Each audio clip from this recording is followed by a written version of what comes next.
Hello, j'espère que vous allez bien. Bienvenue dans cette nouvelle vidéo. Je reçois très souvent ce genre de message qui dit « J'ai le syndrome de l'imposteur, du coup j'ose pas me lancer sur les réseaux sociaux, j'ose pas parler face caméra, j'ose pas me lancer dans l'entrepreneuriat, j'ose pas tout quitter pour créer mon projet. Comment faire ?» Le truc en fait avec le syndrome de l'imposteur, c'est que tout le monde passe par là. Je suis passée par là. J'étais vraiment paralysée avant par un syndrome de l'imposteur et pas que d'ailleurs, aussi par une timidité maladive. Bref, je vais vous en parler aujourd'hui. Et franchement, si je peux être hyper honnête avec vous, aujourd'hui, j'ai pas l'impression d'avoir un syndrome de l'imposteur. J'ose maintenant, j'ose prendre la parole, j'ose publier sur les réseaux, j'ose créer et développer à fond mon entreprise. J'accepte plein d'opportunités que clairement j'aurais jamais soupçonné pouvoir réaliser avant, et je le fais vraiment sans syndrome de l'imposteur. Du coup, j'ai décidé aujourd'hui de vous raconter mon histoire avec le syndrome de l'imposteur et concrètement quelles sont les techniques qui m'ont permis de dépasser tout ça. C'est parti.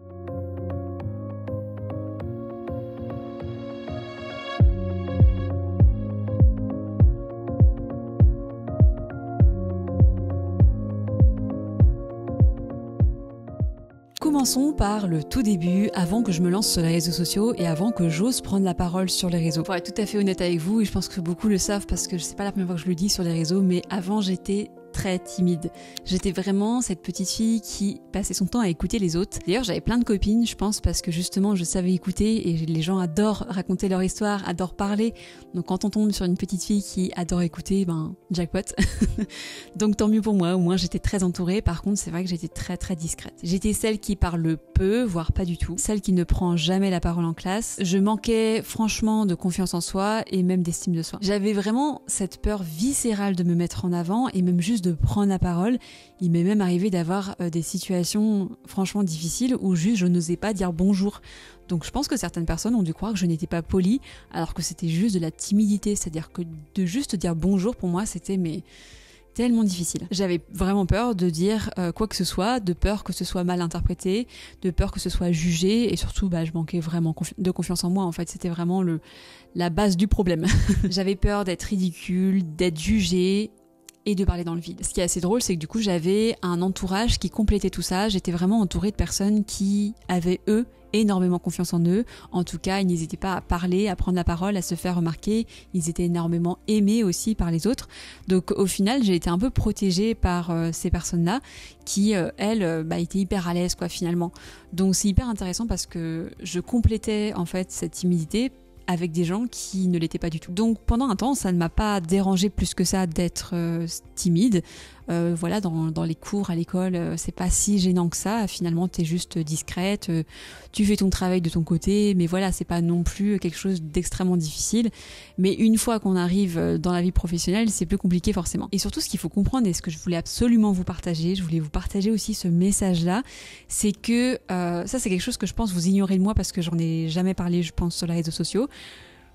Mais quand j'étais enfant, j'aimais la scène, je faisais de la musique, je faisais du piano, du chant, plein de choses autour de la musique, je passais mon temps au conservatoire et du coup je donnais des concerts de piano. Et j'étais aussi cette petite fille qui tous les week-ends organisait des spectacles avec son petit frère, je mettais tout le monde avec moi, là, mes grandes sœurs, mon petit frère, etc. Et j'organisais des spectacles, les pauvres, que je leur imposais tous les week-ends et surtout que j'imposais à mes parents et à mes grands-parents qui devaient évidemment me regarder. Donc pour faire court, j'avais vraiment une partie de moi qui aimait créer, qui aimait être sur le devant de la scène, qui aimait divertir, capter l'attention. Et cette part de là, elle cohabitait totalement avec cette timidité aussi qui faisait partie de moi. C'est là que j'arrive vraiment à un point crucial, c'est qu'on a tous plusieurs parts en nous. Je trouve qu'on est dans une société où c'est hyper facile de se dire « Ok, moi je suis timide, moi je suis comme ça », de se mettre en fait une étiquette sur le front et de rester là-dedans en fait, de rester dans sa boîte, de s'enfermer dans quelque chose. Mais la réalité, c'est que c'est beaucoup plus complexe. Oui, personnellement, j'aimais être au calme dans mon coin, timide, je prenais pas la parole, j'avais peur du regard des autres, mais à côté de ça, j'adorais être sur scène, j'adorais créer des spectacles les week-ends, j'adorais capter l'attention. Et j'étais aussi passionnée de vidéos, de matériel vidéo, ça me passionnait les micros comme ça, je trouvais ça fascinant. Ça peut paraître contradictoire, mais c'est ce que j'étais et c'est ce que je suis toujours aussi, j'ai plein de parts de moi. Et en fait, je vais même plus loin, je pense que c'est très important et c'est le message que je voulais vous faire passer, d'activer justement ces différentes parts de soi à partir du moment où ça nous tire vers le haut. Et pourtant, je vois beaucoup de personnes éteindre certaines parties d'eux-mêmes parce que, soi-disant, c'est plus cohérent avec la réalité qu'ils vivent au jour le jour. Mais on a tous plusieurs parts en nous. On peut être introverti, on peut avoir un énorme syndrome de l'imposteur, on peut manquer de confiance en soi et pourtant vouloir à tout prix parler face caméra ou vouloir être à l'aise face à un public par exemple. Donc ça, c'était un peu mon histoire par rapport au fait de vouloir prendre la lumière. Et je trouve que j'ai aussi une histoire par rapport au fait de se lancer dans l'entrepreneuriat. J'avais un énorme syndrome de l'imposteur évidemment avant de me lancer. En fait, ça va même beaucoup plus loin que ça, c'est que j'étais loin, mais très loin de m'imaginer que je serais entrepreneur un jour. C'était impossible dans mon cerveau. Enfin, j'avais même pas eu l'idée en fait. Une petite anecdote, mais j'ai fait un master de projet d'innovation et d'entrepreneuriat. Comme quoi l'univers quand même essayait de me dire les choses. Et pourtant, je n'ai écouté aucun cours d'entrepreneur à cette époque. Pourquoi ? Parce que j'étais persuadée que ce qui m'intéressait, c'était juste la partie management et non pas entrepreneuriat. Pour moi, en fait, être entrepreneur ou être sur les réseaux sociaux ou être sur scène à donner des conférences, c'était forcément être très doué, être vraiment au-dessus de la mêlée, avoir un truc en fait en plus que les autres. C'était aussi savoir tout maîtriser à la perfection dès le début, c'était avoir un talent inné en fait pour ça, en fait pour parler face caméra ou pour parler face à un public. Et puis je pensais aussi que ces gens-là, qu'on voyait en vidéo ou sur les réseaux sociaux ou sur scène, c'était des gens qui ne manquaient pas de confiance en eux, qui ne doutaient pas d'eux. Ou alors je me disais potentiellement que être entrepreneur, c'était possible une fois qu'on avait la bonne idée, qu'on avait l'idée vraiment révolutionnaire qui allait changer le monde et qu'il fallait proposer quelque chose que personne n'avait proposé avant. Spoiler, toutes ces idées étaient complètement fausses. Alors qu'est-ce qui a fait que je me suis lancée ? Parce que clairement, je vais pas vous mentir, si vous voulez dépasser ce syndrome de l'imposteur, il vous faut un déclic. Il est très probable que si vous regardez cette vidéo, c'est que vous êtes vraiment prêt ou prête à recevoir ce déclic. De un, moi personnellement, ce qui m'a fait tilt, c'est que j'ai vu des jeunes femmes se lancer, que ce soit sur les réseaux sociaux ou alors dans l'entrepreneuriat. J'ai vu des femmes prendre la parole. Par exemple, une femme de mon âge sur Twitter qui devait avoir 22-23 ans et qui partageait en fait ce qu'elle apprenait dans les cours de l'enseignement supérieur, dans l'école où elle était. Et donc, elle partageait tout simplement toutes les informations qu'elle apprenait au quotidien. Elle partageait des actualités. Bref, elle n'hésitait pas à prendre la parole, même si elle débutait complètement dans son métier. J'ai vu aussi une seule femme, juste une seule femme, et c'est pour ça que j'ai lancé cette chaîne YouTube, qui avait fait à l'époque, mais ça remonte à 10 ans, un vlog justement YouTube où elle partageait son quotidien de freelance. Voilà, et c'était la seule femme que j'avais vue traiter de ce sujet-là sur une vidéo YouTube, et c'est à ce moment-là que j'ai pu me projeter en fait et me dire mais en fait s'ils le font, enfin si elle le fait, moi aussi je peux. Et ça me fait penser aussi à une vidéo que j'avais vue de David Laroche, si je peux en citer un. Il avait fait une vidéo où il avait été interviewé et justement il partageait en fait le fait qu'il fallait oser. Je crois que la vidéo s'appelle La puissance de l'intention, c'était peut-être ça le nom de la vidéo. Et c'était une vidéo en fait qui encourageait à oser, à se lancer, à faire ce qui nous faisait vraiment rêver.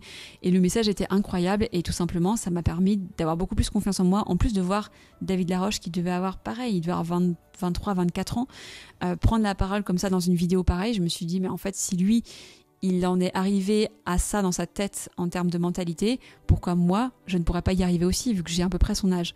En fait, ce qui m'a vraiment aidé, c'est de voir des personnes de mon âge faire ce qui me faisait rêver.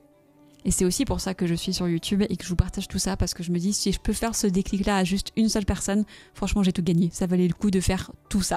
Et là, du coup, au moment où j'ai vu ces personnes-là oser prendre la parole, il s'est passé quelque chose de très instinctif. J'ai eu cette envie viscérale de faire pareil. J'ai eu envie de prendre la parole, envie de prendre la lumière, et vraiment cette envie que j'avais, je pense, depuis enfant, en fait, elle est vraiment remontée. Et c'était presque douloureux, en fait, pour moi, de voir les autres faire, sachant que moi, je le faisais pas. Ça me fait penser à un truc, c'est que il m'arrive parfois d'entendre des gens, même parfois des gens autour de moi, de mon entourage proche, me dire je suis jalouse de ta vie. Bon, j'ai un peu du mal avec ce mot jalousie parce que je trouve que c'est un mot très fort et franchement négatif. Je pense pas que ce soit le bon mot. Peut-être que ces personnes-là voulaient plutôt dire qu'elles étaient envieuses. Mais après, je comprends ce truc-là de je suis envieuse de certaines choses de ta vie, mais potentiellement parce que ça me fait rêver aussi. Donc s'il y a un truc comme ça qui vous titille un petit peu sur les réseaux sociaux ou chez quelqu'un de votre entourage où vous dites ah purée j'aurais bien aimé être pareil quoi, un truc qui vous énerve presque quoi, qui vous prend un peu aux tripes, c'est parce que ce truc là précisément il faut le mettre dans votre vie. Donc par exemple la personne à laquelle je pense qui m'a dit je suis jalouse, je pense qu'elle était simplement envieuse notamment de ma liberté de vie, le fait de travailler de chez soi, le fait d'être au calme, et c'est ça dont elle était envieuse. Et donc je pense sincèrement qu'il faut juste qu'elle applique ça dans sa vie et qu'elle mette un peu de ça dans sa vie en fait. Pour moi c'est un vrai révélateur, c'est ce que j'essaie de vous dire, c'est que ce sentiment un petit peu de ah j'ai envie de le faire, mince ça m'énerve, limite cette personne m'énerve, ce sentiment là, ce truc de ah un peu pas de jalousie, mais en tout cas d'envie, il faut en faire quelque chose. Ça veut dire vraiment que ça vous prend aux tripes et qu'en fait, il faut que ça vous alarme en fait sur la chose que vous devez ajouter dans votre vie.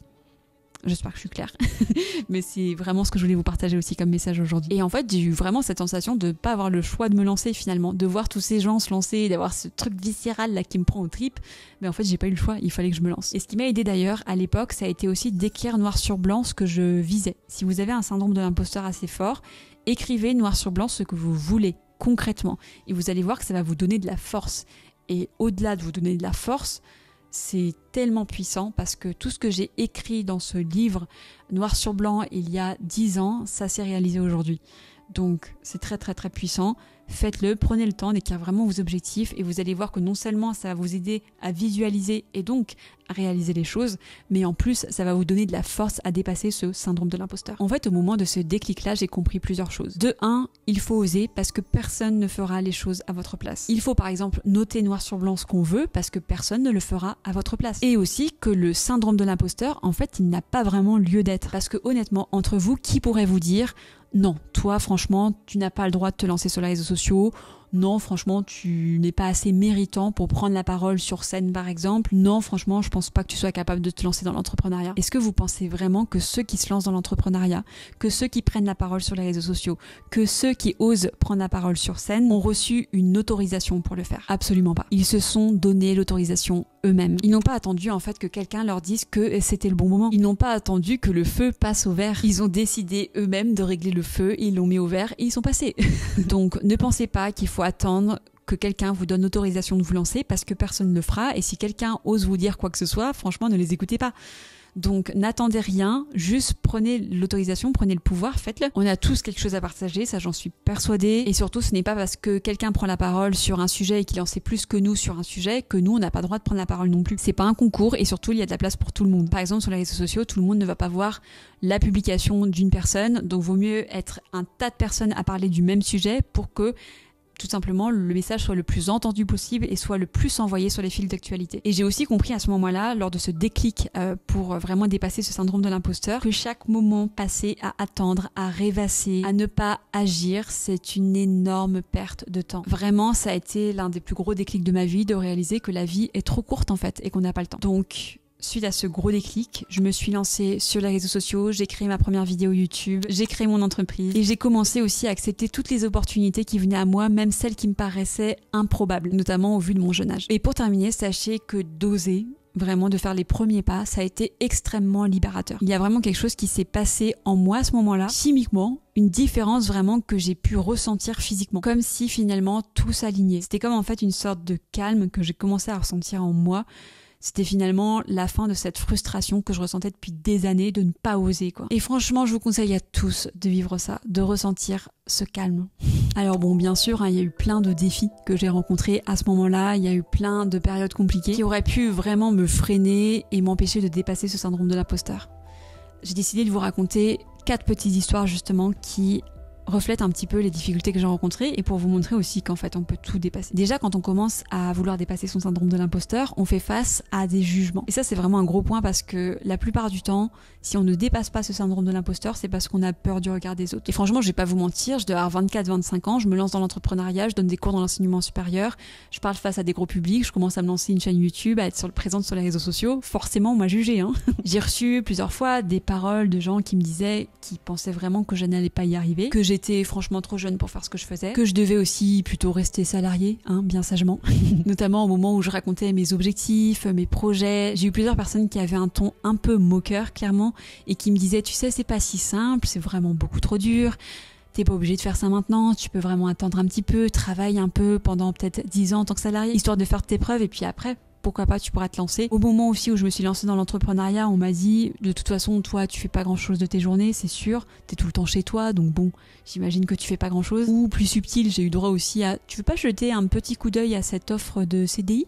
Ou alors aussi, par rapport à mes vidéos que je publiais, on m'avait dit, tu devrais pas dire ça en vidéo, tu devrais pas te montrer comme ça, vaut mieux rester très corporate, tu t'adresses à des entreprises, sois plus sérieuse, etc. Et ce que j'ai envie de vous partager par rapport à ça, c'est que honnêtement, j'ai toujours pensé que j'allais mal prendre le jugement des autres parce que j'avais très peur du jugement des autres. Et c'est très drôle parce que pourtant, quand c'est arrivé, j'en avais plus rien à faire.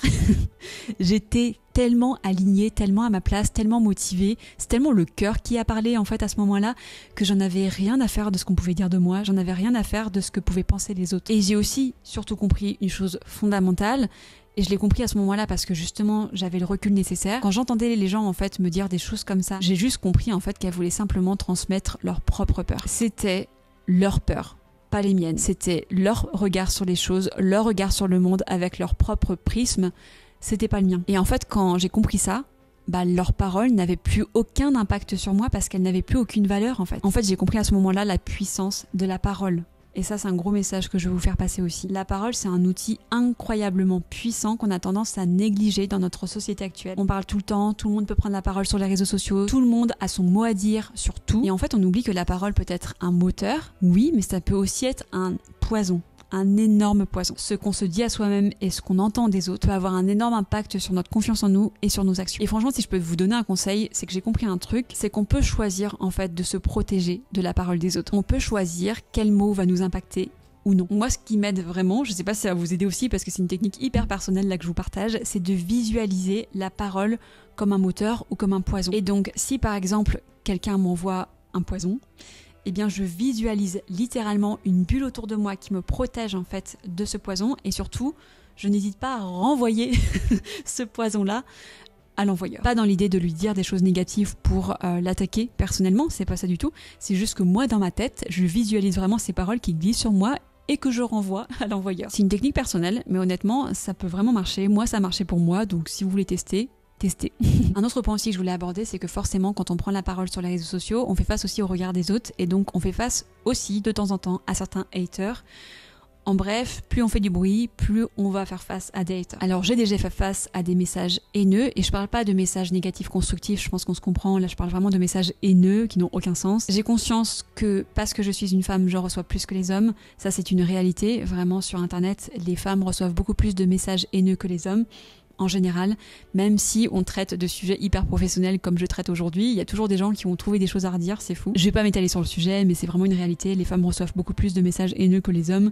C'est quelque chose qui me prend au trip et qui m'énerve énormément d'ailleurs, mais bon, bref, c'est pas le sujet de la vidéo. Dans tous les cas, je reçois de temps en temps des messages de haters. J'ai de la chance, je reçois pas beaucoup, je touche du bois pour que ça continue. Mais j'en reçois de temps en temps et forcément ça peut impacter et faire revenir mon syndrome de l'imposteur. Mais honnêtement, encore une fois, ça me glisse dessus. Parce que de un, ces gens ne me connaissent pas. Je les connais pas. En fait, j'essaie de me projeter dans la réalité. C'est-à-dire que si je croisais dans la rue une personne qui m'avait envoyé un message haineux, vraiment, de pure haine, en fait, concrètement, sa parole ne m'intéresse pas. Je l'écouterai pas. On peut être sur la même planète, mais on n'est pas forcément dans le même monde. Moi personnellement, ça me viendrait pas du tout à l'esprit de mettre un message haineux comme ça sous un post et encore moins sous la publication d'une jeune femme qui se lance dans l'entrepreneuriat. Je veux dire, ça n'a aucun sens pour moi. Troisième histoire aussi que je voulais vous raconter, c'est que le syndrome de l'imposteur, j'ai pu le rencontrer aussi avec des moments de doute, forcément. Par exemple, sur les réseaux sociaux, notamment quand je me lance sur un réseau, j'ai forcément peu de vues, je fais peu de commentaires, peu de j'aime sous mes publications. Et il y a même encore aujourd'hui où il y a des moments où je doute, mais la majorité du temps, et c'est plus important, je reste focus. J'évite de regarder le haut de la montagne, mais je me concentre vraiment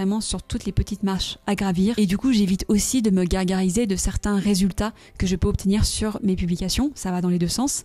Donc j'évite de me gargariser des bons résultats que je peux avoir, mais en même temps, forcément, du coup, à l'inverse, j'oublie vite les publications qui flopent. Parce que je sais que c'est le seul moyen de tenir à long terme. Il ne faut pas prendre personnellement ces chiffres-là. Si on commence à prendre tout personnellement, à mettre de l'émotionnel partout, notamment dans des résultats qu'on peut avoir sur les réseaux sociaux, on s'arrête tout de suite en fait. Le jour où j'ai réalisé que ceux qui réussissent sont ceux qui s'arrêtent là où la plupart des gens jettent l'éponge, ça a tout changé pour moi. Le nombre de personnes qui créent leur podcast et qui s'arrêtent au bout de 5 épisodes parce que c'est trop dur. Le nombre de personnes qui créent leur chaîne YouTube et qui s'arrêtent au bout de 3 vidéos parce que c'est long quand même de faire une vidéo YouTube. Le nombre de personnes aussi qui créent 4 posts LinkedIn par exemple, qui ne voient pas de résultats et du coup qui s'arrêtent. C'est quasiment tout le monde en fait. Et le but du jeu, c'est justement de pas faire comme tout le monde et de dépasser ça. De faire partie de ces quelques personnes qui tiennent le coup. Il faut faire partie de ceux qui s'accrochent. Et enfin, dernière histoire que je voulais vous raconter par rapport aux difficultés que j'ai pu rencontrer justement avec ce syndrome de l'imposteur, c'est que forcément j'ai dû faire face aussi à mon jeune âge. J'ai donné des cours dans l'enseignement supérieur, je pense que j'avais 25 ans, donc certains de mes élèves étaient clairement plus âgés que moi. J'ai donné aussi des formations face à des personnes de plus de 50 ans qui avaient parfois plus de 30 ans d'expérience métier. J'ai même formé des spécialistes réseaux sociaux dans l'une des plus grandes agences publicitaires au monde. Et je pense que j'avais 26-27 ans. Mais il fallait quand même y aller. J'avais cette opportunité, j'allais pas dire non juste parce que j'avais ce syndrome de l'imposteur. Et ce qui m'a aidé en fait vraiment dans ces moments-là, c'était d'oublier mon manque d'expérience dans un domaine et de me concentrer plutôt sur mon cœur de métier, sur ce que je savais. Par exemple, je vous donne un exemple très concret, mais si j'ai pu donner des conseils à des experts justement réseaux sociaux qui faisait partie d'une des plus grandes agences publicitaires au monde, c'était simplement parce que moi j'avais une expertise qu'ils n'avaient pas sur un domaine très précis. J'avais créé à l'époque une communauté sur Twitter de plus de 20 000 professionnels.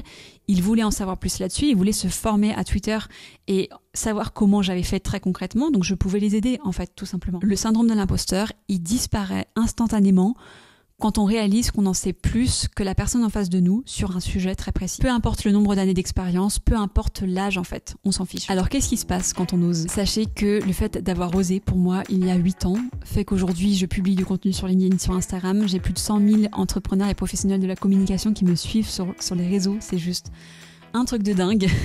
Je fais des millions de vues, que ce soit sur LinkedIn, Instagram ou YouTube. Moi, la petite fille timide qui n'osait pas prendre la parole, c'est quand même dingue. J'ai osé aussi prendre la parole face à de gros publics et donner des conférences, notamment face à plus de 1000 personnes. C'est dingue quand j'y pense. Et en plus, j'étais à l'aise et en plus, je me sentais bien. J'ai pu aussi être chroniqueuse sur BFM Business alors que j'avais que 26 ans. Et pendant 2 ans, j'ai fait plein de chroniques sur le site internet de BFM Business. J'ai donné des cours dans l'enseignement supérieur alors que j'avais à peine 25-26 ans. Et franchement, je le répète, chaque grand saut était effrayant.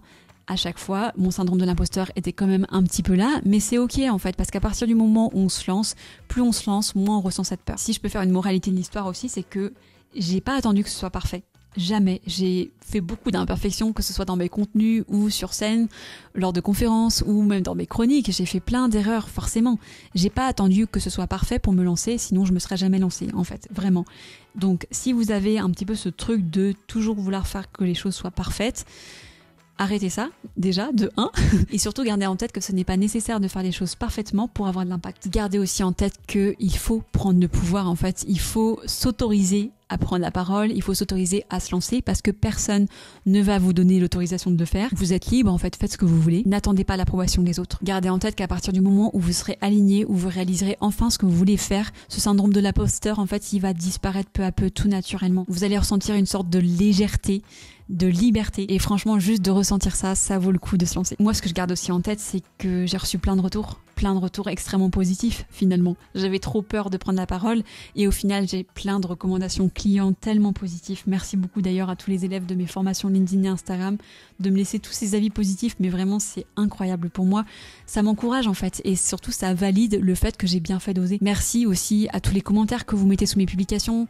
C'est un vrai moteur pour moi. Et honnêtement, j'ai plus peur aujourd'hui. Si j'ai une opportunité qui m'intéresse, je fonce. Je me dis pas, je suis pas assez bien pour ça. Non, si l'opportunité, elle vient à moi, c'est que je suis prête pour y faire face en fait. Je réalise aussi que c'est l'action répétée qui me permet de prendre confiance en moi. Donc en fait, il n'y a pas de secret, c'est l'expérience qui fait que peu à peu, on dépasse ce syndrome de l'imposteur, que peu à peu, on prend confiance en soi. Mais pour ça, il faut faire les choses petit à petit. Et plus vous allez faire des petites actions, plus vous allez prendre confiance. Je vais conclure cette vidéo par un post LinkedIn que j'ai publié il y a quelques semaines sur ce sujet-là. Je pense que ça fait une bonne conclusion. Si tu ne te sens pas légitime de prendre la parole sur les réseaux sociaux ou de te lancer dans l'entrepreneuriat, rappelle-toi que ta légitimité vient de tes connaissances. Dès que tu en sais plus que la personne en face de toi, tu as déjà une longueur d'avance. Honnêtement, il y a de la place pour tout le monde. Rappelle-toi que tu peux aider tellement de personnes en prenant la parole sur les réseaux sociaux ou en lançant ton entreprise. Concentre-toi sur eux, sur les personnes que tu veux aider, plutôt que sur la peur qui te tétanise. Garde aussi en tête qu'il est très probable que la plupart des gens ignorent totalement ce qui te semble évident. Tes connaissances peuvent être une révélation pour d'autres. Oublie les experts qui vont te voir, qui vont voir ta publication, qui vont voir ton entreprise. Concentre-toi plutôt sur les personnes que tu souhaites aider, qui ont besoin de toi. Et enfin, rappelle-toi que une fois lancé, tu verras que ton syndrome de l'imposteur est en fait qu'une perte de temps et qu'une excuse pour ne pas te lancer et pour ne pas réaliser ce qui te fait vraiment rêver. Alors un conseil, juste lance-toi. J'espère que cet épisode vous a plu. Personnellement, j'ai adoré le tourner. C'est un message que je voulais vraiment vous délivrer. Donc dites-moi en commentaire si vous vous sentez concerné par ce syndrome de l'imposteur. Quand est-ce que vous l'avez concrètement? À quel moment de votre vie vous le ressentez particulièrement? Ça me ferait vraiment plaisir de discuter avec vous et d'essayer de débloquer un petit peu votre syndrome de l'imposteur parce que vraiment, j'espère que vous l'avez compris. Il ne sert à rien à part nous faire perdre du temps. Si cet épisode vous a plu, n'hésitez pas à le commenter et à me laisser un petit j'aime sous cette vidéo. N'oubliez pas aussi de vous abonner pour être au courant des prochaines vidéos et on se dit donc à très vite.